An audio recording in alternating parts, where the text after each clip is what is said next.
Kebakaran melanda kawasan padat penduduk di Kelurahan Murung Raya, Banjarmasin, Kalimantan Selatan. Seorang ibu hamil yang pingsan dievakuasi dari lantai 2 rumah susun Jakarta. Kalahkan Lyon 3-0, Bayern Munchen melangkah ke final Liga Champions. Halo, selamat malam pemirsa. Klaster keluarga menjadi pusat penyebaran COVID-19 setelah muncul 35 warga terkonfirmasi COVID-19 di Bogor, Jawa Barat. Bersama saya, Mirfa Suri, inilah iNews Malam selengkapnya untuk Anda.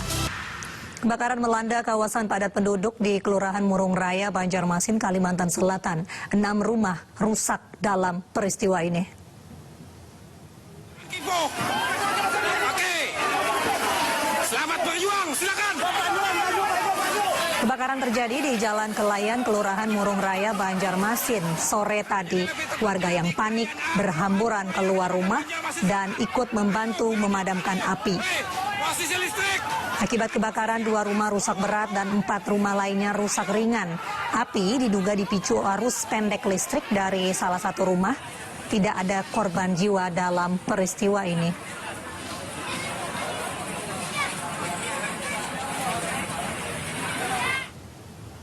Pemirsa, sebuah mobil jenis minibus tiba-tiba terbakar saat melintas di Jalan Antang Raya, Makassar, Sulawesi Selatan. Kebakaran diduga mesin mobil mengalami korsleting.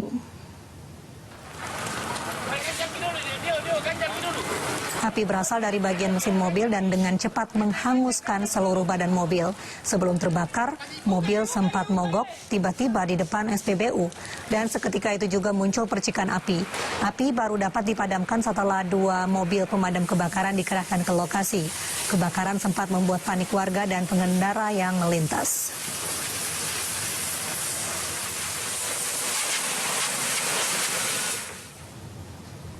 Peristiwa tabrak lari di Jalan Datu Museng, Makassar, Sulawesi Selatan terekam kamera pengawas dan viral di media sosial. Korban dalam kondisi kritis sementara pelaku masih diburu polisi. Petugas pemadam kebakaran mengevakuasi seorang ibu hamil yang pingsan dari lantai 2 rumah susun di Cipinang Muara, Jakarta Timur. Pihak keluarga kesulitan mengevakuasi sang ibu karena kondisi tangga rumah susun yang curam.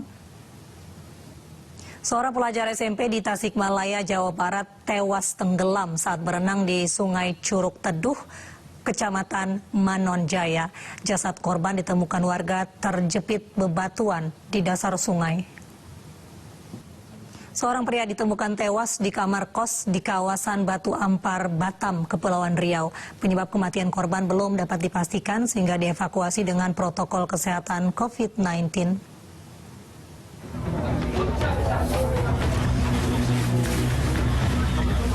Warga kawasan Bukit Senyum, Kecamatan Batu Ampar, Batam, Kepulauan Riau mendadak heboh setelah seorang pria ditemukan tewas di kamar kosnya.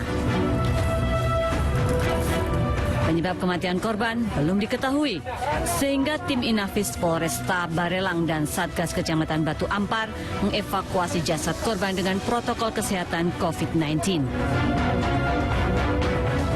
Korban pertama kali ditemukan oleh pemilik kos yang curiga setelah korban tidak menyahut saat dipanggil dari luar kamar.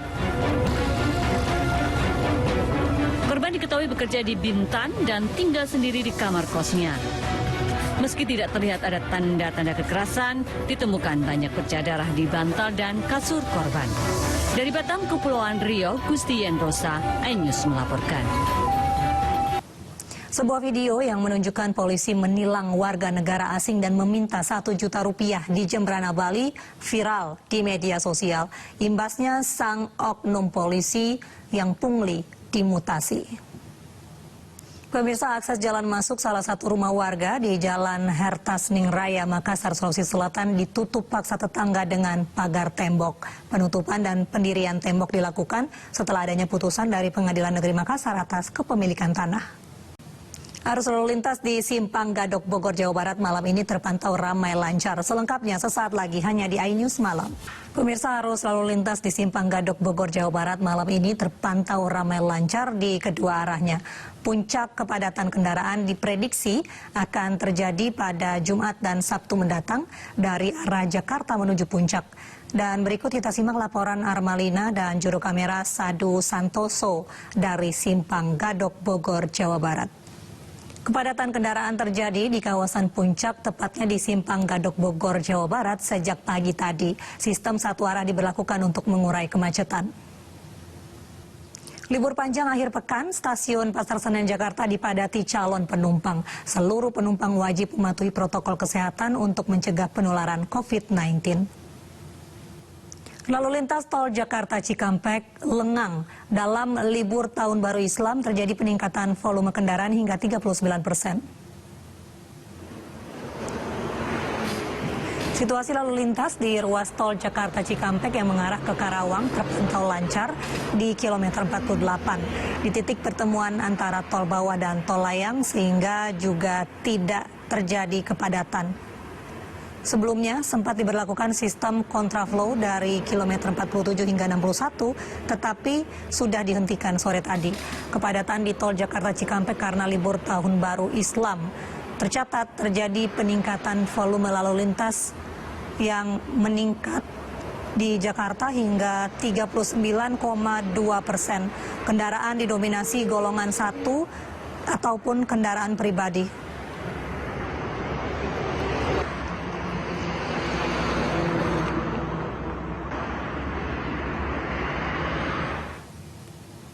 Arus lalu lintas di kawasan objek wisata Lembang, Kabupaten Bandung Barat, Jawa Barat masih terpantau ramai malam tadi. Tidak hanya dari arah Bandung, kepadatan kendaraan dari arah Subang menuju Lembang juga mengalami kepadatan. Meski kendaraan tidak seramai siang tadi, wisatawan dari arah Bandung menuju Lembang masih terus berdatangan. Kendaraan wisatawan yang memasuki Lembang didominasi oleh kendaraan bernomor polisi dari Jabodetabek dan juga Jawa Tengah. Kepadatan serupa terjadi dari arah Subang menuju Lembang hingga Simpang Betrik. Satlantas Polres Cimahi memberlakukan sistem buka tutup untuk mengurai kepadatan kendaraan. Lonjakan kunjungan wisatawan diprediksi masih akan terjadi besok hingga akhir pekan. Polisi mengimbau wisatawan untuk menggunakan jalur alternatif seperti Jalan Kolonel Masturi, Dago, dan Puncut untuk menghindari kemacetan. Polisi menangkap seorang satpam bank yang menjamret telepon seluler warga. Selengkapnya kami hadirkan di iNews Malam usai jeda berikut. Pemirsa, polisi menangkap seorang satpam bank yang menjamret telepon seluler warga di Cikupa, Kabupaten Tangerang, Banten. Pelaku nekat menjamret untuk memenuhi kebutuhan hidup orang tuanya.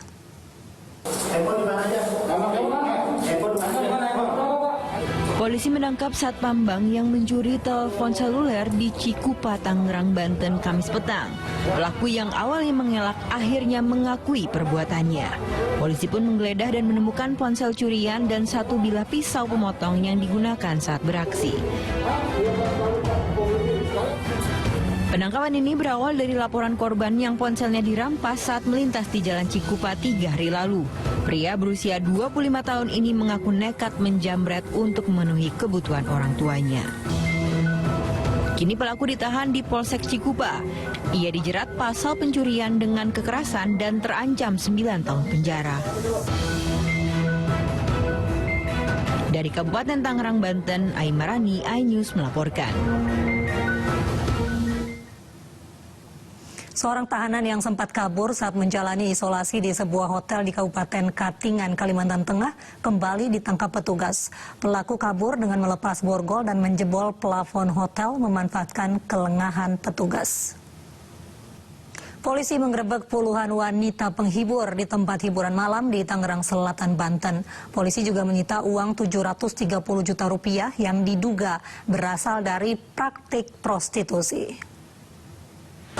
Direktorat Tindak Pidana Umum Bareskrim Polri menggerebek tempat karaoke dan spa Venesia di kawasan Tangerang Selatan, Banten Rabu malam karena diduga melanggar aturan pembatasan sosial berskala besar. Selain itu diduga adanya tindakan pidana perdagangan orang di tempat hiburan ini. Polisi kemudian menahan 47 wanita penghibur dari berbagai daerah dan 13 muncikari, serta karyawan di tempat karaoke ini. Polisi juga menyita uang 730 juta rupiah. Para tersangka dan saksi jalani rapid test sebelum diperiksa di Bareskrim Polri. Dari Tangerang Selatan, Banten, Tim Liputan iNews melaporkan.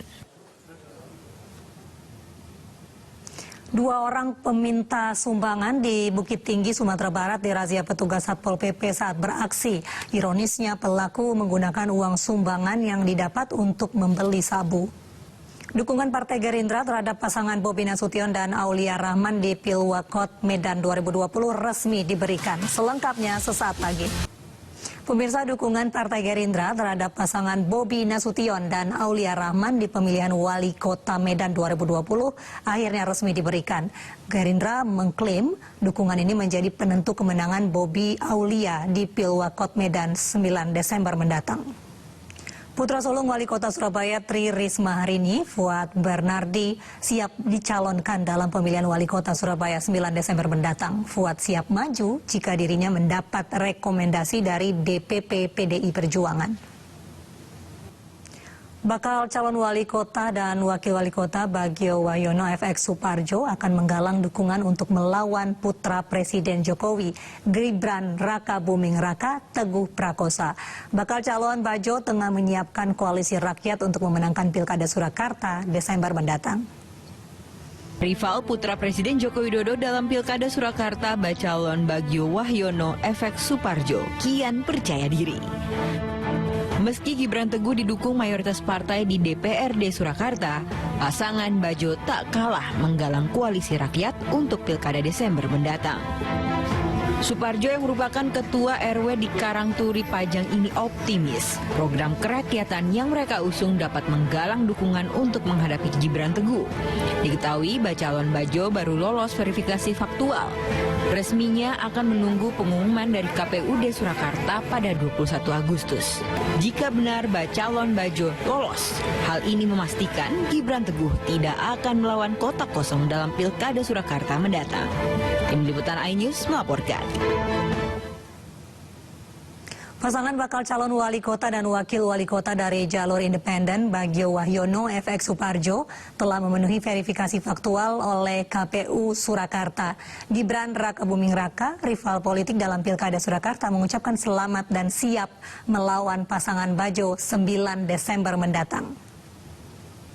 Dan pemirsa, untuk mengulas koalisi rakyat bentukan pasangan Bajo melawan Gibran Teguh dalam Pilkada 2020, kami hadirkan cuplikan dialog dengan bakal calon wali kota Surakarta, Bagio Wahyono, dan Ketua DPP PDI Perjuangan, Sukurna Bapan, dalam program iNews sore hari ini. Warga perketat protokol kesehatan di perumahan setelah penyebaran COVID-19 di Bekasi, Jawa Barat meningkat.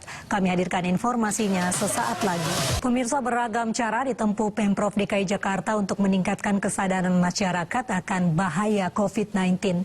Pemkot Jakarta Selatan mensosialisasikan bahaya COVID-19 menggunakan replika peti jenazah. Klaster keluarga menjadi pusat penyebaran COVID-19 di Kota Bogor, Jawa Barat.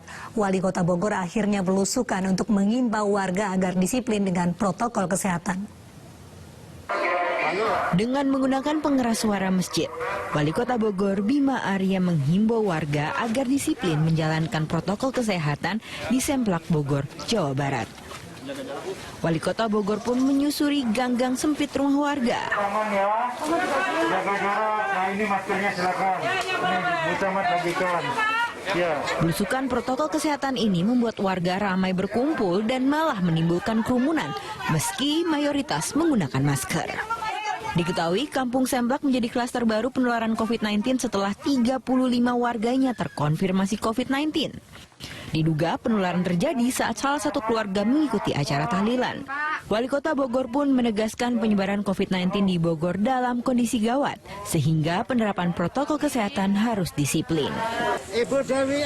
Gugus Tugas Penanganan COVID-19 Kota Bogor mencatat ada 13 kasus konfirmasi COVID-19 dari klaster keluarga sejak 17 Agustus lalu. Kini totalnya menjadi 422 konfirmasi COVID-19 yang mana 108 kasus diantaranya merupakan klaster keluarga. Dari Bogor, Jawa Barat, Furqon Munawar, iNews melaporkan. Warga 2 RW di perumahan Titian Kencana, Bekasi Utara, Jawa Barat membentuk RW siaga. Hal tersebut dilakukan setelah penyebaran COVID-19 di Bekasi meningkat. Pemirsa, mari kita dukung para pejuang kemanusiaan dengan peduli melawan penyebaran virus corona. Bantuan bisa disalurkan melalui rekening yang tertera di layar televisi Anda. China dan Indonesia memperkuat kerjasama bilateral, terutama peningkatan ekonomi di tengah pandemi COVID-19. Selengkapnya usai jeda berikut. Pemirsa, Menteri Luar Negeri Retno Marsudi dan Menteri BUMN Erick Thohir bertemu dengan Menteri Luar Negeri China Wang Yi di kota Sanya, Hainan, China. Kedua pihak berkomitmen untuk bekerja sama secara saling menghormati dan menguntungkan. Kunjungan dua menteri pemerintahan Jokowi Ma'ruf Amin di kota Sanya, Provinsi Hainan dalam rangka pembicaraan bilateral dengan Menlu China Wang Yi. Kunjungan ini menunjukkan bahwa China dan Indonesia sama-sama mementingkan hubungan bilateral. Tahun 2020 merupakan perayaan 70 tahun hubungan diplomatik China-Indonesia. China merupakan mitra dagang terbesar Indonesia. Total nilai perdagangan Indonesia-China pada tahun 2018 mencapai 72,6 miliar dolar Amerika Serikat atau 1.074 triliun. Dalam pertemuan bilateral ini, Indonesia-China bertekad menguatkan ekonomi saat pandemi COVID-19 dan juga kerjasama dalam pengadaan vaksin COVID-19. Seekor sapi diterbangkan dengan helikopter di Clausen Pass, Swiss. Sapi tersebut pincang dan tidak bisa ikut dalam rombongan ternak yang dipindahkan ke kawasan pegunungan Alpen Swiss yang lebih rendah. Sapi ini diterbangkan dari padang rumput yang tinggi, Clausen Pass, Swiss, ke wilayah pegunungan Alpen yang lebih rendah dekat Cornerborden. Seharusnya sapi ini ikut dalam rombongan 1.000 sapi yang berjalan selama dipindahkan. Tetapi karena sebulan lalu pincang, pemilik sapi tidak ingin membahayakan ternaknya dan kembali cedera, sehingga ia menggunakan helikopter untuk mengangkut sapi. Saat para peternak maksud kami memindahkan sapi-sapinya dari padang rumput yang lebih tinggi ke wilayah yang lebih rendah dikenal sebagai pawai Bodenfart. Warga Yunani dan wisatawan yang pulang dari liburan di pulau-pulau Yunani diperiksa dengan ketat saat masuk ke pelabuhan Piraeus. Para wisatawan secara sukarela diminta untuk tes swab. Ribuan wisatawan memasuki pelabuhan Piraeus, Yunani, Kamis ini. Mereka baru saja kembali dari liburan musim panas di pulau-pulau negara Yunani. Wisatawan ini dicek suhu tubuhnya oleh para petugas. Sebagian wisatawan merupakan warga Italia. Mereka kemudian dites swab oleh petugas kesehatan di bilik-bilik yang didirikan di pelabuhan Piraeus. Wisatawan Italia ini mengaku rela diperiksa kesehatannya karena tidak ingin membawa virus saat kembali ke negaranya. Sementara banyak juga wisatawan lokal yang memilih untuk dites swab dengan alasan tidak ingin membahayakan orang-orang di sekitarnya. Uji kesehatan secara sukarela di pelabuhan ini merupakan langkah baru yang diberlakukan oleh pemerintah Yunani untuk mengendalikan dan meminimalkan penyebaran COVID-19 di negaranya. Hingga Rabu, penderita COVID-19 di Yunani mencapai 7.700 orang dan 235 orang meninggal dunia sejak pandemi COVID-19 merebak. Pemain tim nasional U19 kembali digenjot latihan jelang pemusatan latihan di Kroasia. Kami hadirkan informasinya sesaat lagi. Bayern Munchen taklukkan wakil Prancis Lyon 3-0 di partai semifinal Liga Champions. Serge Gnabry mencetak 2 gol di laga tersebut. The Gunners Arsenal baru saja resmi merilis jersey tandang mereka untuk musim 2020-2021. Jersey tim asuhan Mikel Arteta ini menggunakan warna dasar putih.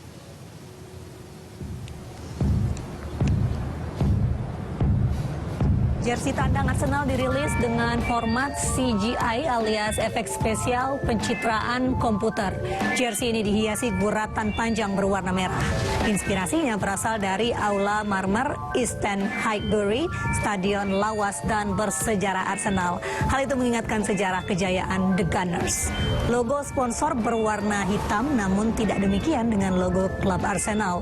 Logo tersebut juga berwarna dasar putih, tak seperti biasanya warna merah yang jadi warna dasar lambang klub tersebut. Fans Arsenal bisa melihat David Luiz dan kawan-kawan menggunakan jersey ini tanggal 29 Agustus di ajang Community Shield kontra Liverpool.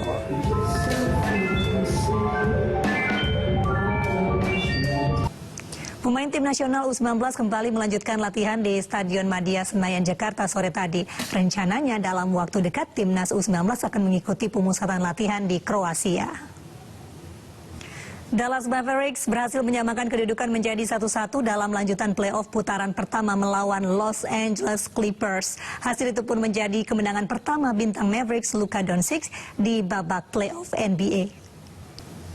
Ya pemirsa, informasi tadi menutup jumpa kita dalam iNews Malam. Akhirnya saya Mirva Suri dan kerabat kerja yang bertugas undur diri. Terima kasih, selamat malam, sampai jumpa.